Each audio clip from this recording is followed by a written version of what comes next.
ಅಷ್ಟಕ್ಕೂ ಆ ಭಾಗ್ಯಲಕ್ಷ್ಮಿ ಯಾರು? ಇದ್ದಕ್ಕಿದ್ದ ಹಾಗೆ ನಿಮ್ಮಿಬ್ರ ಜೊತೆಗೆ ಭಾಗ್ಯಲಕ್ಷ್ಮಿ ಕೂಡ ಟರ್ಕಿಗ್ ಬರೋ ಅಗತ್ಯ ಏನಿತ್ತು ಅಂತ ಬಂದ್ಲೂ ಸರಿ. ಆದ್ರೆ ಅವಾರ್ಡ್ ಫಂಕ್ಷನ್ ಅಲ್ಲಿ ಅವಳೇನೋ ಈ ಮನೆ ಸೊಸೆ ಅನ್ನೋ ಹಾಗೆ ನಮ್ ಫ್ಯಾಮಿಲಿ ವಿಷಯ, ನಮ್ ಬಿಸ್ನೆಸ್ ವಿಷಯ ಎಲ್ಲ ವಿಷಯನೂ ಹೇಗ್ ಹೇಳಿದ್ಲು? ತ್ರಿವಿಕ್ರಮ್ ಅಂಕಲ್ ಹೇಳಿದ್ರಂತಲ್ಲ ಆಂಟಿ.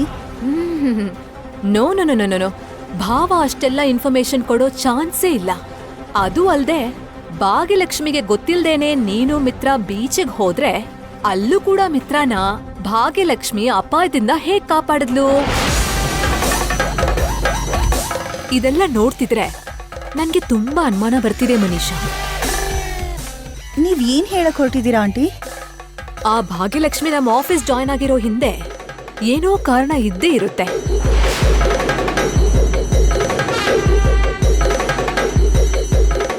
ಬೇಕು ಅಂತಾನೆ ಅವಳೇನಾದ್ರೂ ಮಿತ್ರನ್ಗೆ ಹತ್ರ ಆಗೋ ಪ್ರಯತ್ನ ಮಾಡ್ತಿದ್ದಾಳೆ ಅನ್ಸತ್ತೆ.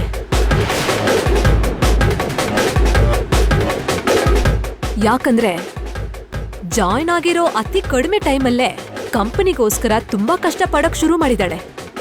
ಈಗ ಟರ್ಕಿಗೂ ಕೂಡ ಭಾಗ್ಯಲಕ್ಷ್ಮಿಯನ್ನೇ ಕರ್ಕೊಂಡು ಹೋಗ್ಬೇಕು ಅನ್ನೋ ಯೋಚನೆ ಮಿತ್ರಗ್ ಬರೋ ಹಾಗೆ ಮಾಡಿದಾಳೆ.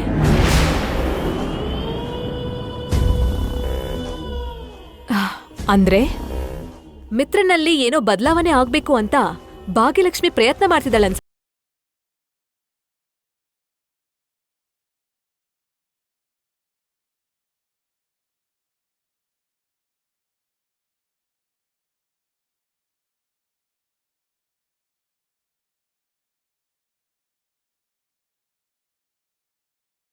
ತುಂಬಾ ಖುಷಿಯಾಗಿದ್ದಾರೆ. Thank you once again. Thanks a lot sir. ನೀವ್ ಹೀಗೆ ಹೇಳ್ತಿದ್ರೆ ನನಗ್ ಕೂಡ ಅದೇ ಅನುಮಾನ ಬರ್ತಿದೆ ಆಂಟಿ. ಭಾಗ್ಯಲಕ್ಷ್ಮಿ ಯಾವತ್ತೂ ತನ್ನ ಪರ್ಸನಲ್ ಡೀಟೇಲ್ಸ್ ಹೇಳೇ ಇಲ್ಲ. ಎಷ್ಟು ಕೇಳಿದ್ರು ಕೂಡ ಅವಳು ಹೇಳಕ್ ಇಷ್ಟಪಡಲ್ಲ. ಅಂದ್ರೆ ಅವಳೇನೋ ಮುಚ್ಚಿಡ್ತಿದ್ದಾಳೆ ಅಲ್ವಾ? ಅವಳ ಬಗ್ಗೆ ಗೊತ್ತಾಗ್ಬಾರ್ದು ಅಂತಾನೆ ಕೇರ್ ತಗೋತಿರ್ಬಹುದು ಅಲ್ವಾ? ಎಕ್ಸಾಕ್ಟ್ಲಿ ಮನೀಷಾ. ಯಾರೋ ಸಂಬಂಧ ಇಲ್ದಿರೋ ವ್ಯಕ್ತಿ ಕಂಪನಿಗೋಸ್ಕರ ಯಾಕಷ್ಟು ಕಷ್ಟಪಡ್ಬೇಕು? ತನ್ನ ಪರ್ಸನಲ್ ವಿಷಯನ ಯಾಕೆ ಮುಚ್ಚಿಡ್ಬೇಕು? ಲುಕ್ ಮನೀಷಾ, ಈ ವಿಷಯನ ಅಷ್ಟು ಲೈಟಾಗಿ ತಗೋಬಾರ್ದು, ಅಷ್ಟು ಬೇಗ ಮರಿಲೂಬಾರ್ದು. ನೀನೊಂದು ಕಣ್ಣಿಟ್ಟಿರು. ಆ ಭಾಗ್ಯಲಕ್ಷ್ಮಿ ಯಾರು ಅಂತ ನೀನ್ ಕಂಡಿಡಿಬೇಕು. ಖಂಡಿತವಾಗ್ಲು ಆಂಟಿ. ಕತೆ ಇಷ್ಟು ದೂರ ಬಂದ್ಮೇಲೆ ಅಷ್ಟು ಈಸಿಯಾಗಿ ಹೇಗ್ ಬಿಟ್ಬಿಡ್ತೀನಿ?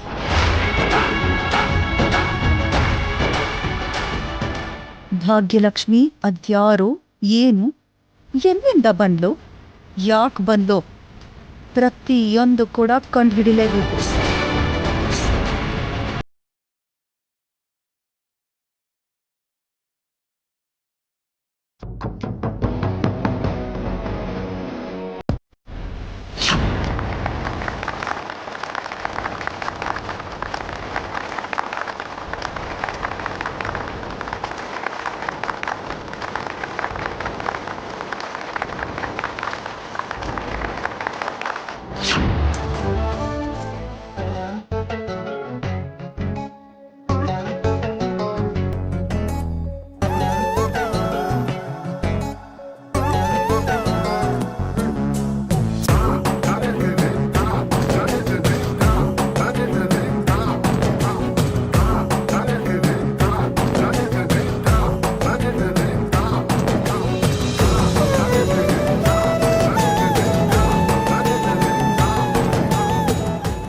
ಭಾಗ್ಯ, ಒಂದ್ ನಿಮಿಷ.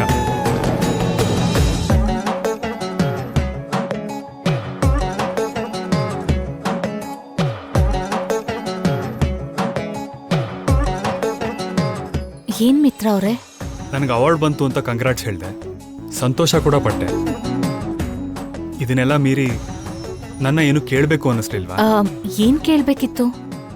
ಅಷ್ಟಕ್ಕೂ ಕೇಳೋಕ್ ಏನಿದೆ? ಅಂದ್ರೆ ನಿನ್ ಮನ್ಸಲ್ಲಿ ಯಾವುದೇ ರೀತಿ ಸಂದೇಹ, ಯಾವುದೇ ರೀತಿ ಅನುಮಾನಗಳಿಲ್ವಾ? ಅಲ್ಲ, ನೀವ್ ಯಾವ ವಿಷಯದ ಬಗ್ಗೆ ಮಾತಾಡ್ತಿದ್ದೀರಾ? ಅಂದ್ರೆ ಭಾಗ್ಯ ಅವಾರ್ಡ್ ಫಂಕ್ಷನ್ ನೋಡೇ ಇಲ್ಲ.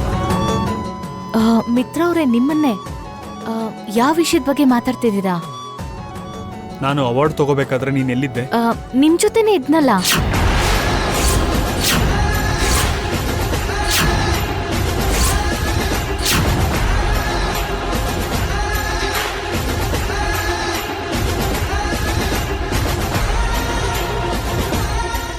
ನನ್ನ ಜೊತೆ ಇದ್ಯಾ? ಆ, ಆ, ಅಂದ್ರೆ ನೀವ್ ಅವಾರ್ಡ್ ತಗೋಬೇಕಾದ್ರೆ ಟಿವಿಲ್ ನೋಡ್ದೆ ನಾನು. ಆ ಕ್ಷಣದಲ್ಲಿ ಯಾಕೋ ನಾನು ಅಲ್ಲೇ ಇದ್ದೀನಿ ಅಂತ ಅನ್ಸ್ಬಿಡ್ತು. ನೀನು ಟಿ ವಿಲಿ ಪ್ರೋಗ್ರಾಮ್ ನೋಡಿದ್ದಿದ್ರೆ ಖಂಡಿತವಾಗ್ಲೂ ಒಂದು ವಿಷಯದ ಬಗ್ಗೆ ಕೇಳಬೇಕಿತ್ತು. ಅದೇ ಯಾವ ವಿಷಯ?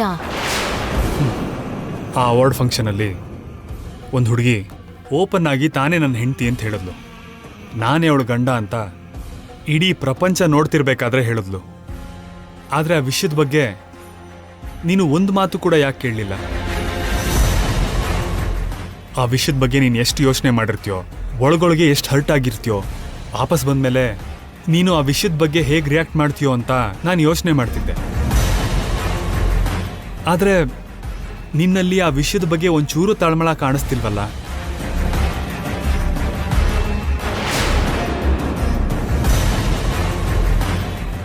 ಆ ಸಮಯದಲ್ಲಿ ನಿಮ್ ಪಕ್ಕದಲ್ಲಿದ್ದಿದ್ ನಾನೇ.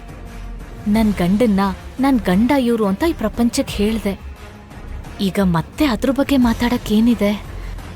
ಭಾಗ್ಯ, ಏನಾಯ್ತು? ಆ ಹುಡ್ಗಿ ಏನ್ ಮಾಡಿದ್ಲು ಅನ್ನೋದನ್ನ ಪಕ್ಕಕ್ಕಿಡಿ. ಯಾಕ್ ಮಾಡಿದ್ಲು ಅನ್ನೋದೇ ಮುಖ್ಯ. ಹಾ, ಆ ಕ್ಷಣದಲ್ಲಿ ಅವಳು ನಿಮ್ಮನ್ನ ಸ್ವಂತ ಮಾಡ್ಕೋಬೇಕಂತನೋ ನಿಮ್ಮನ್ನ ಅವಳ ದಾರಿಗೆ ತಂದ್ಕೋಬೇಕಂತನೋ ಆ ಹುಡುಗಿ ಆ ಮಾತನ್ನ ಹೇಳಿರಲ್ಲ. ಅಷ್ಟು ದೊಡ್ಡ ಫಂಕ್ಷನ್ನಲ್ಲಿ ನಿಮ್ ಮರ್ಯಾದೆ ಎಲ್ಲಿ ಹೋಗ್ಬಿಡುತ್ತಂತನೋ, ನಿಮಗ್ ಸಿಗ್ಬೇಕಾಗಿರೋ ಅವಾರ್ಡ್ ಎಲ್ಲಿ ಮಿಸ್ ಆಗ್ಬಿಡುತ್ತೆ ಅಂತನೋ ನಿಮ್ ಒಳ್ಳೇದಕ್ಕೆ ಯೋಚನೆ ಮಾಡಿ ಅಷ್ಟು ಸಾಹಸ ಮಾಡಿರ್ತಾಳೆ. ನಿಜವಾಗ್ಲೂ ಆ ಸಾಹಸನ ಮೆಚ್ಚಬೇಕೆ ಹೊರತು ಅನುಮಾನ ಪಡಬಾರ್ದು.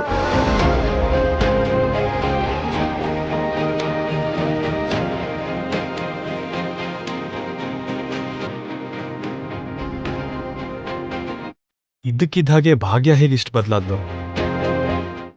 ನನ್ನ ಮನುಷ್ಯ ಮಧ್ಯೆ ಪ್ರೀತಿ ಇದೆ ಅಂತ ಗೊತ್ತಾದಾಗ ಒಂದು ದೊಡ್ಡ ಪ್ರಳಯನೇ ಮಾಡ್ಬಿಟ್ಲು. ಅಂಥದ್ರಲ್ಲಿ ಭಾಗ್ಯಲಕ್ಷ್ಮಿ ಮಿತ್ರ ನನ್ನ ಗಂಡ ಅಂತ ಹೇಳಿದಾಗ ಭಾಗ್ಯಂಗೆ ಭಾಗ್ಯಲಕ್ಷ್ಮಿ ಮೇಲೆ ಸ್ವಲ್ಪನಾದರೂ ಕೋಪ ಬಂದಿರಬೇಕಿತ್ತು. ಆದರೆ ಇಷ್ಟು ಕೂಲಾಗಿದ್ದಾಳೆ ಅಂದರೆ ಯಾಕಿರ್ಬೋದು? ನಾನ್ ಮಿತ್ರಗ್ ಸ್ವಲ್ಪ ಕ್ಲೋಸ್ ಆಗಿದ್ರೆ ನೋಡಿ ಸುಮ್ಮನಿರ್ತಿರ್ಲಿಲ್ಲ.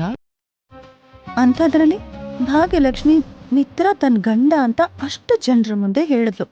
ಅಂದರೆ ಭಾಗ್ಯ ಏನಾದರೂ ರಿಯಾಕ್ಟ್ ಮಾಡಬೇಕು. ಆದರೆ ಭಾಗ್ಯ ಹೇಗೆ ಇಷ್ಟು ಕಾಮ್ ಆಗಿದ್ದಾಳೆ, ಇಷ್ಟು ಕೂಲಾಗಿ ಹೇಗೆ ತಗೋತಿದ್ದಾಳೆ? Something is wrong.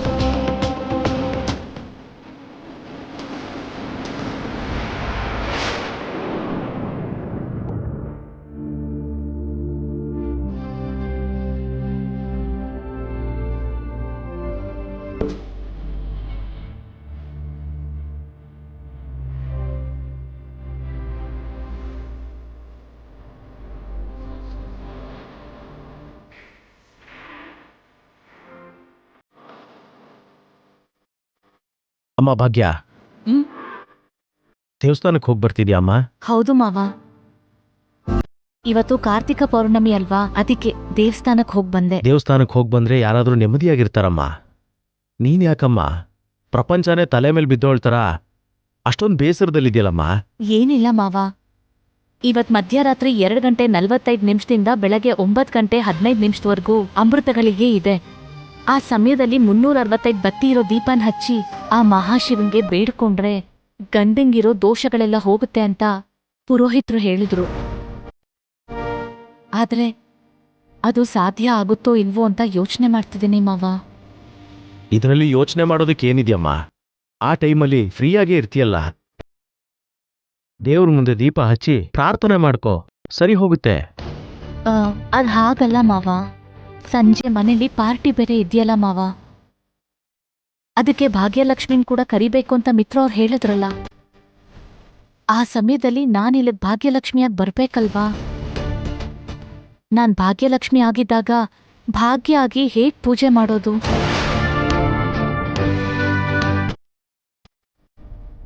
ನೀನ್ ಹೇಳಿದ್ದು ನಿಜಾನೇ ಭಾಗ್ಯ, ಒಟ್ನಲ್ಲಿ ಇದೊಂದು ದೊಡ್ಡ ಟಾಸ್ಕೆ. ಹೌದು ಮಾವ, ಎಲ್ರೂ ಮುಂದೆ ನಾನ್ ಭಾಗ್ಯಲಕ್ಷ್ಮಿಯಾಗಿ ಬರ್ಬೇಕು. ಅದೇ ಸಮಯದಲ್ಲಿ ಆ ಪೂಜೆ ಕೂಡ ಆಗ್ಬೇಕು. ಅದೆಲ್ಲ ಸಾಧ್ಯ ಆಗುತ್ತೋ ಇಲ್ವೋ ಅಂತ ಗೊತ್ತಾಗ್ತಿಲ್ಲ. ನೀನ್ ಹೇಳಿದ್ದು ನಿಜಾನೇ ಇರ್ಬೋದಮ್ಮ, ಆದ್ರೆ ಅಸಾಧ್ಯವಾದದ್ದೇನಲ್ವಲ್ಲ. ನೀನೊಂದು ಒಳ್ಳೆ ಕೆಲಸನ ಶುರು ಮಾಡಿದ್ಯಾ. ನಿನ್ನ ಗಂಡನಿಗೆ ಒಳ್ಳೇದನ್ನೇ ಆಶಿಸ್ತಾ ಇದೀಯಾ. ನಿನ್ನ ಸಂಕಲ್ಪದಲ್ಲಿ ಸ್ವಾರ್ಥ ಇಲ್ಲದೆ ಇರೋದ್ರಿಂದ, ನಿನ್ನ ಕೋರಿಕೆಯಲ್ಲಿ ಕಲ್ಮಶ ಇಲ್ಲದೆ ಇರೋದ್ರಿಂದ ನೀನು ಆ ಪೂಜೆ ಮಾಡೋದಕ್ಕೆ ಯಾವುದೋ ಒಂದು ದಾರಿ ಸಿಗುತ್ತಮ್ಮ. ಮಾಡಲೇಬೇಕು ಅಂತ ಮನಸ್ಸಲ್ಲಿ ಗಟ್ಟಿಯಾಗಿ ಅನ್ಕೋ ಸಾಕು. ಆ ಕಾರ್ಯ ಆಗೋದಕ್ಕೆ ಆ ದೇವರೇ ನಿನಗೆ ದಾರಿ ತೋರಿಸ್ತಾನೆ. ಏನೋ ಮಾವ, ಆ ಭಗವಂತನ ಮೇಲೆ ಎಲ್ಲ ಭಾರ ಹಾಕಿ ನನ್ನ ಪ್ರಯತ್ನನ ನಾನು ಮಾಡ್ತೀನಿ. ಅದು ಸಂಪೂರ್ಣ ಆಗುತ್ತೋ ಬಿಡುತ್ತೋ ಎಲ್ಲ ಭಗವಂತನಿಗೆ ಬಿಡ್ತೀನಿ.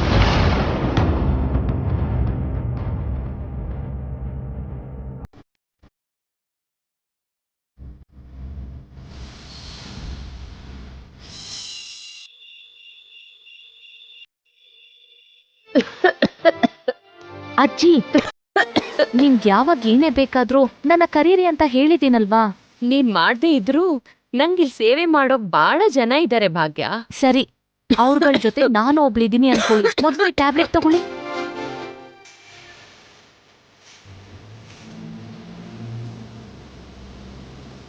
ಮಿತ್ರ ಮಿತ್ರ, ಏನೋ ನಿನ್ಗೋಸ್ಕರ ಸ್ಪೆಷಲ್ ಆಗಿ ಈ ಸೂಟ್ ತರಿಸಿದೀನಿ. ಇವತ್ತು ಪಾರ್ಟಿನಲ್ಲಿ ಇದನ್ನೇ ಹಾಕೋಬೇಕು. Mitra, aunty selection super. ಇನ್ನು ಯೋಚನೆ ಮಾಡದೆ ಹಾಕೋಬಹುದು. Thank you mom. ಮಿತ್ರ, ಭಾಗ್ಯಲಕ್ಷ್ಮಿಗ್ ಬಾ ಅಂತ ನೀನು ಹೇಳಿದ್ಯಾ ಅಲ್ವಾ? ಹೇಳ್ದೆ ಮಾಮ್, ಇಷ್ಟೊತ್ತಿಗೆ ಅವಳು ಬರ್ತಿರ್ತಾಳೆ. ಭಾಗ್ಯಲಕ್ಷ್ಮಿಗೆ ಹೇಗಾದ್ರೂ ನಾನು ಥ್ಯಾಂಕ್ಸ್ ಹೇಳ್ಬೇಕು ಮಿತ್ರ. ಅದಕ್ಕೆ ಇದೇ ಕರೆಕ್ಟ್ ಒಕೇಶನ್. ಮಿತ್ರ, ನಿಮ್ಮಮ್ಮ ಇಷ್ಟೆಲ್ಲ ಕೇಳ್ತಾ ಇದ್ದಾಳೆ ಅಂದ್ರೆ ಭಾಗ್ಯಲಕ್ಷ್ಮಿ ಈ ಪಾರ್ಟಿಗೆ ಬರಲೇಬೇಕು. ನಿಮ್ಮಮ್ಮ ಮಾಡೋ ಅಪ್ರಿಷಿಯೇಷನ್ನ ಸ್ವೀಕರಿಸಲೇಬೇಕು. ಖಂಡಿತವಾಗ್ಲೂ ಡ್ಯಾಡ್, ಭಾಗ್ಯಲಕ್ಷ್ಮಿ ಬಂದ್ಮೇಲೆ ಅವಳನ್ನ ಎಷ್ಟು ಹೊಗಳ್ತಿರೋ, ಅವಳಿಗೆ ಎಷ್ಟು ಥ್ಯಾಂಕ್ಸ್ ಹೇಳ್ತಿರೋ ನಿಮಗೆ ಬಿಟ್ಟಿತ್ತು. ಈಗ ನಾನು ಭಾಗ್ಯ ಆಗಿದ್ದು ಪೂಜೆ ಮಾಡ್ಬೇಕಾ ಅಥವಾ ಭಾಗ್ಯಲಕ್ಷ್ಮಿಯಾಗಿ ಪಾರ್ಟಿಗೆ ಬರ್ಬೇಕಾ? ಭಾಗ್ಯಲಕ್ಷ್ಮಿ ಬರ್ತಾಳೆ ಅಂತ ಎಲ್ಲರೂ ಕಾಯ್ತಿದ್ದಾರೆ.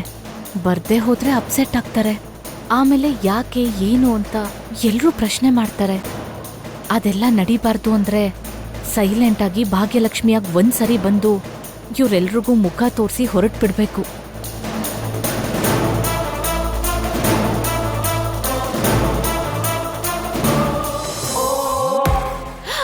ಶೈಲು ಬಂದ್ಬಿಟ್ಯಾ? ಬಾ ಬಾ ಬಾ. ಅಕ್ಕ, ಶೈಲು ಬಂದ್ಲು. ಅರವಿಂದ, Hello. ಹೇಗಿದ್ದೀರಾ? ಚೆನ್ನಾಗಿದ್ದೀನಿ. ನಮಸ್ಕಾರ ಅಮ್ಮ.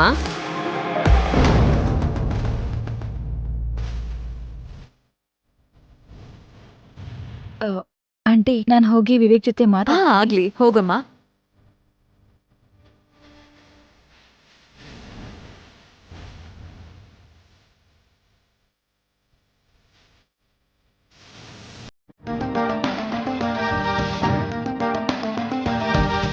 ಅಯ್ಯೋ, ಈ ಶೈಲುನ ಯಾಕೆ ಮಾಮ್ ಕರೆದಿದ್ದಾಳೆ?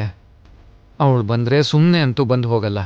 ಈ ಪ್ರೀತಿ ಮದುವೆ ಅಂತ ನನ್ನ ತಲೆ ತಿಂದು ನನಗೆ ಕೋಪ ಬರೋ ಥರ ಮಾಡ್ತಾಳೆ. ಛೇ,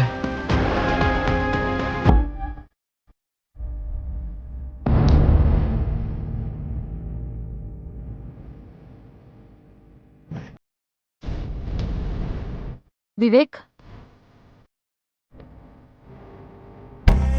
ಏನ್ ವಿವೇಕ್, ನನ್ನ ನೋಡಿದ್ರೆ ಮುಖ ತಿರ್ಗಿಸ್ಕೊಂಡು ಹೋಗ್ತೀಯಾ? ಮೀಟ್ ಮಾಡೋಕ್ ಬಂದ್ರೆ ದೂರ ಓಡ್ತೀಯಾ? ಯಾಕೆ ಹೀಗ್ ಮಾಡ್ತಿದೀಯಾ? ಅಯ್ಯೋ, ಆ ಥರ ಏನಿಲ್ಲ ಶೈಲು. ಇಲ್ಲ ವಿವೇಕ್, ಮದ್ವೆ ಸೆಟ್ ಆಯ್ತು ಅನ್ನೋ ಖುಷಿ ನನಗಿದೆ ಬಿಟ್ರೆ ನಿನಗಿರೋ ತರ ಕಾಣಿಸ್ತಿಲ್ಲ. ನಿಜ ಹೇಳು, ನಿಂಗೆ ನಾನು ಇಷ್ಟನಾ? ಹೇಳು ವಿವೇಕ್. ನಿನ್ನನ್ನೇ ನನ್ನ ಜೀವ ಅಂತ ಅನ್ಕೊಂಡಿದ್ದೀನಿ. ನಿನಗೆ ಈ ಮದ್ವೆ ಇಷ್ಟ ಇಲ್ಲ ಅಂದ್ರೆ ನಾನು ಕೂಡ ಬಲವಂತ ಮಾಡಲ್ಲ. ಅದಕ್ಕೆ ಮೊದಲೇ ಹೇಳು. ನಿನ್ನ ಹತ್ರ ನಿಜವಾಗ್ಲೂ ಈ ವಿಷಯ ಹೇಳಬೇಕು ಶೈಲು. ಹೇಳದೇ ಇದ್ರೆ ನಿನಗೂ ಮೋಸ ಮಾಡಿ ನನಗೆ ನಾನೇ ಮೋಸ ಮಾಡ್ಕೊಂಡು ಹಾಗಾಗತ್ತೆ. ನೀನಂದ್ರೆ ನನಗಿಷ್ಟಾನೇ, ಆದರೆ ಮದುವೆ ಮಾಡ್ಕೊಳ್ಳೋ ರೀತಿ ಅಲ್ಲ. ನೀನಂದ್ರೆ ನನಗೆ ಅಭಿಮಾನ ಇದೆ, ಆದರೆ ಜೀವನ ಪೂರ್ತಿ ಜೊತೆಗಿರೋ ಅಂಥದ್ದಲ್ಲ. ಅಂದ್ರೆ ನಿನ್ ಮನ್ಸಲ್ಲಿ ಬೇರೆ ಯಾರಾದ್ರೂ ಇದಾರಾ ವಿವೇಕ್?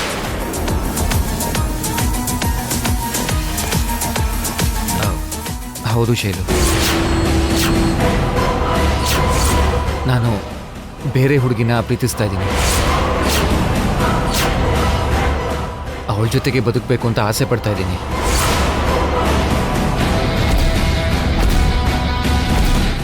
ಏನು ಅಂದರೆ ಅವಳಿಂದ ನನಗೆ ಯಾವ ರೆಸ್ಪಾನ್ಸು ಸಿಕ್ಕಿಲ್ಲ. ಯಾರು ಆ ಹುಡುಗಿ? ಆ ಹುಡುಗಿ ಯಾರು ಅಂತ ಹೇಳ್ತೀನಿ, ಆದರೆ ಒಂದು ವಿಷಯ ಪ್ರಾಮಿಸ್ ಮಾಡು. ಏನ್ ವಿವೇಕ್ ಅದು? ಒಂದು ಸಲ ಈ ವಿಷಯ ಹೊರಗೆ ಬಂದರೆ ನನ್ನ ತಂಗಿಗೆ ನಿನ್ನ ಅಣ್ಣಗೆ ನಡೆಯೋ ಮದುವೆ ಕೂಡ ನಿಂತು ಹೋಗೋ ಸಾಧ್ಯತೆ ಇರುತ್ತೆ.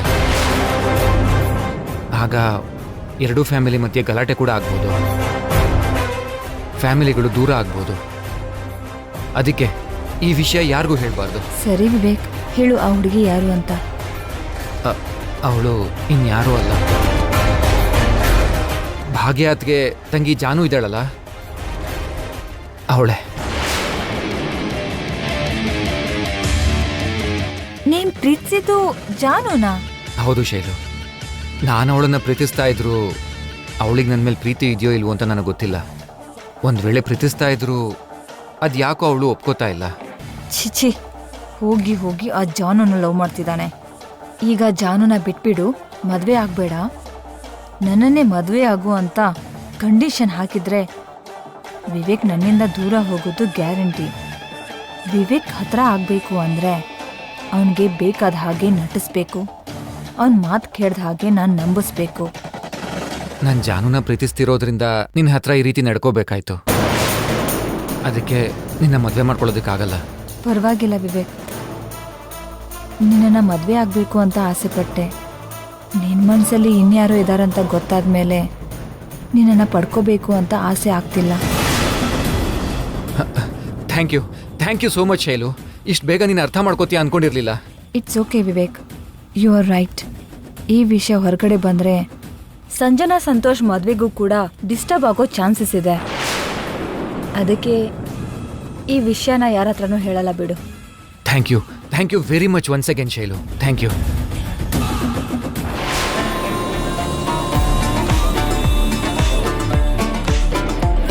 ವಿವೇಕ್, ನಿನಗೆ ಬುದ್ಧಿ ಹೇಳೋದ್ರಿಂದ ಅಥವಾ ನಾನು ಹಠ ಮಾಡೋದ್ರಿಂದ ಯಾವ ಪ್ರಯೋಜನನೂ ಇಲ್ಲ.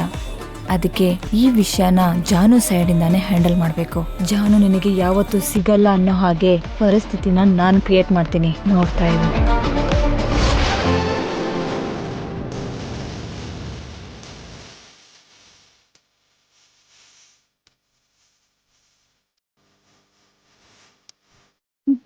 ಮಿತ್ರ, ಈ ಸೂಟ್ ನಿನಗೆ ತುಂಬಾ ಸೂಟ್ ಆಗ್ತಿದೆ. Thank you very much Manisha. ಯಾರಿಗೋಸ್ಕರ ಅರವಿಂದ ಅಷ್ಟೊತ್ತಿಂದ ಕಾಯ್ತಾ ಇದೆಯಾ? ಭಾಗ್ಯಲಕ್ಷ್ಮಿಗೋಸ್ಕರ ರೀ.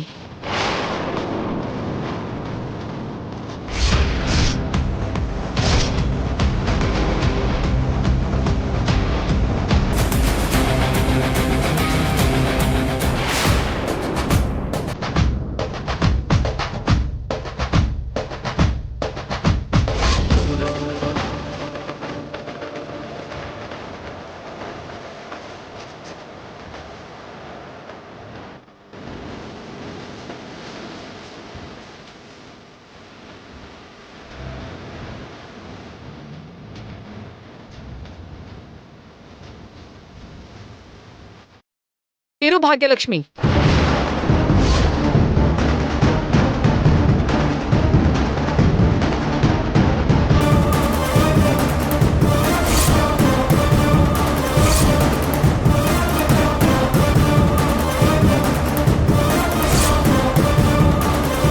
ಇವತ್ತು ನೀನು ನಮ್ಮ ಮನೆಗೆ ಒಬ್ಬ ಸ್ಪೆಷಲ್ ಗೆಸ್ಟ್. ಸ್ಪೆಷಲ್ ಗೆಸ್ಟ್ನ ಇಷ್ಟು ಸಾಧಾರಣವಾಗಿ ಹೇಗೆ ವೆಲ್ಕಮ್ ಮಾಡೋದು ಹೇಳು?